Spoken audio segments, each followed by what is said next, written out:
Turn-based strategy games are frequently found in today's world, but there are very few quite like 1995's Front Mission. Originally released on the Super Famicom by Square, it encapsulated the zeitgeist of mech and manga of the 90s through Yoshitaka Inamo's art direction, and was a different release to some of the more renowned franchises such as the Final Fantasy series. The game focuses on narration and mechs known as Wanzers and the group of mercenaries that pilot them. With Forever Entertainment creating remakes of this franchise, is this first instalment worthy of a rebirth, or should they abort the mission? Well, thank you to the publishing team for the review code, and now let's find out. Or use the free camera. In terms of its story, it's 2090 and the world has been split into super nations. Your protagonist is Captain Royd Clive, who can be renamed if you wish, and is part of the Oceania Cooperative Union. He is dispatched with a small reconnaissance platoon to investigate a United States of the New Continent, or USN for short, munitions plant. Shortly upon arrival, the platoon gets ambushed by USN Wanzers led by an officer named Driscoll. One of the casualties is Royd's fiancée, who is also a Wanzer pilot, and the rest of the reconnaissance team survive a planned explosion inside the plant.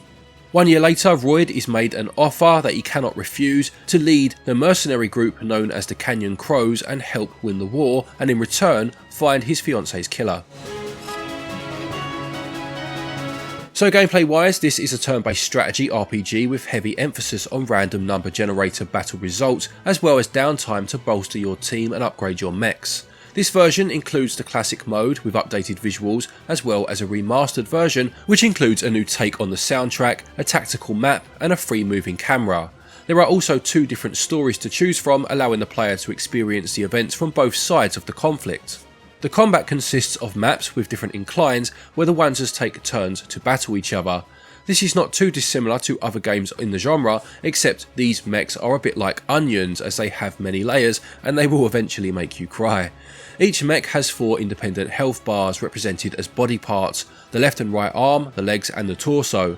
Upon damage, these can be repaired via items during a turn, and if a body part's health reaches 0, it will become severely damaged and effectively useless. This means that losing an arm will cause the mech to drop their weapon, or the loss of legs will decrease the speed at which it moves around on the map. The main body part that will see the demise of any mech is the torso, which needs to be healed and protected. Loss of limbs prior to the torso effectively turns the mech into a sitting duck. The combat is very reminiscent of the games of the era, as victory or failure solely falls on the RNG. This can be a two-edged sword, increasing both the excitement and the frustration of battle, and not unfortunately in equal measure. Mechs use long-range weapons which are mounted on shoulders, short-ranged firepower which comes in different types of guns, rifles and so on, and lastly they can duke things out with melee weapons on their fists.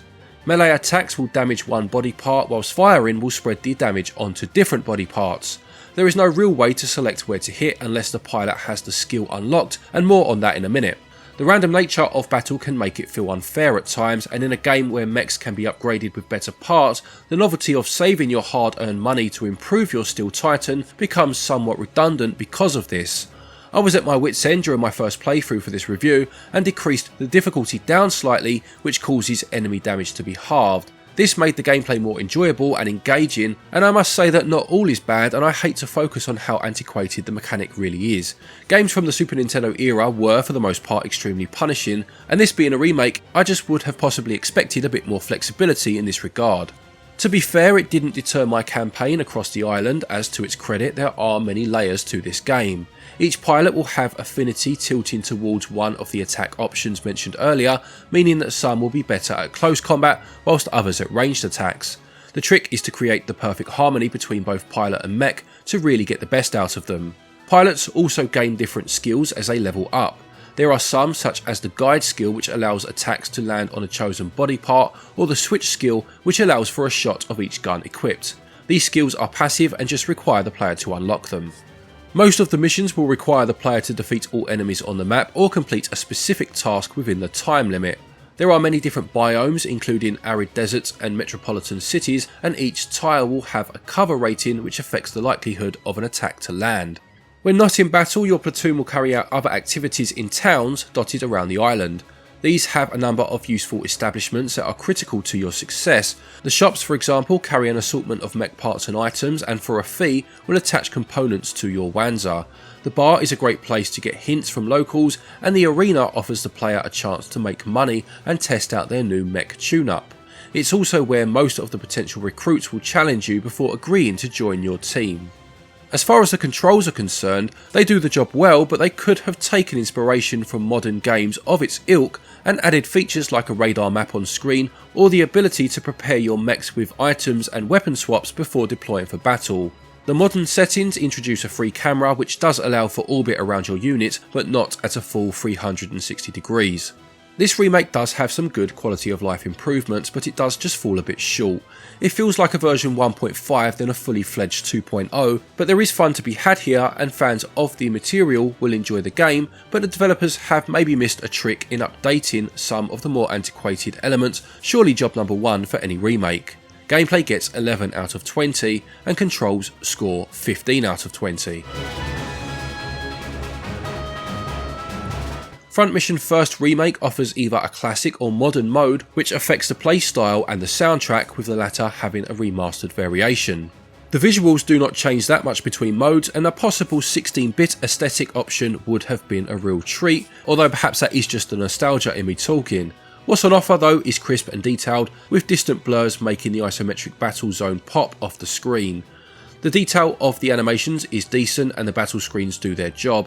Certain levels, such as the jungle biomes, become lackluster from a visual perspective after a while, and I personally preferred maps that had derelict buildings as it gave some sense of proportion and perspective.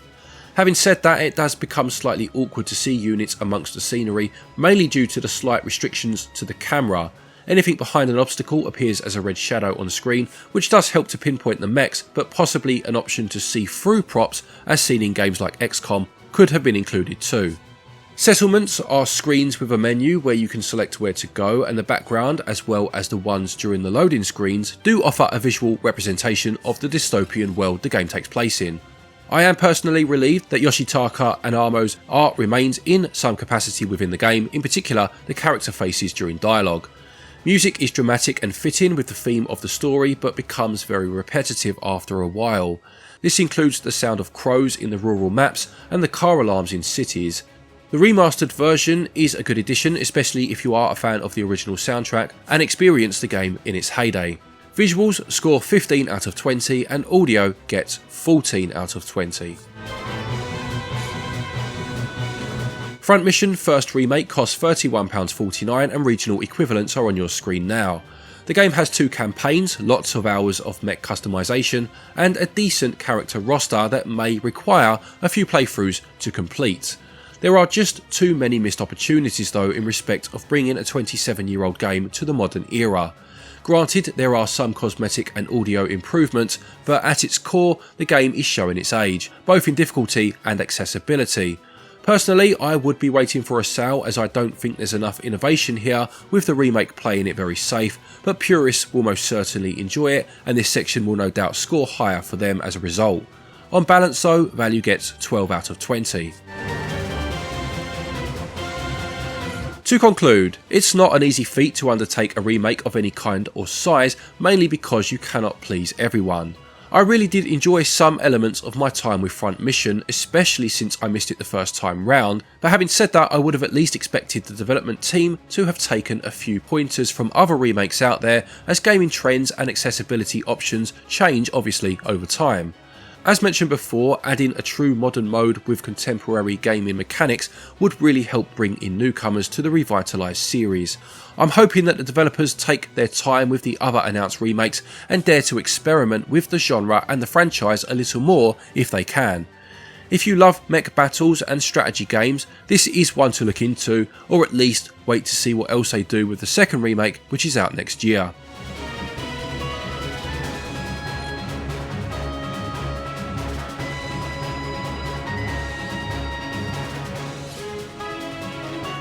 Front Mission First Remake gets a SwitchUp score of 67%.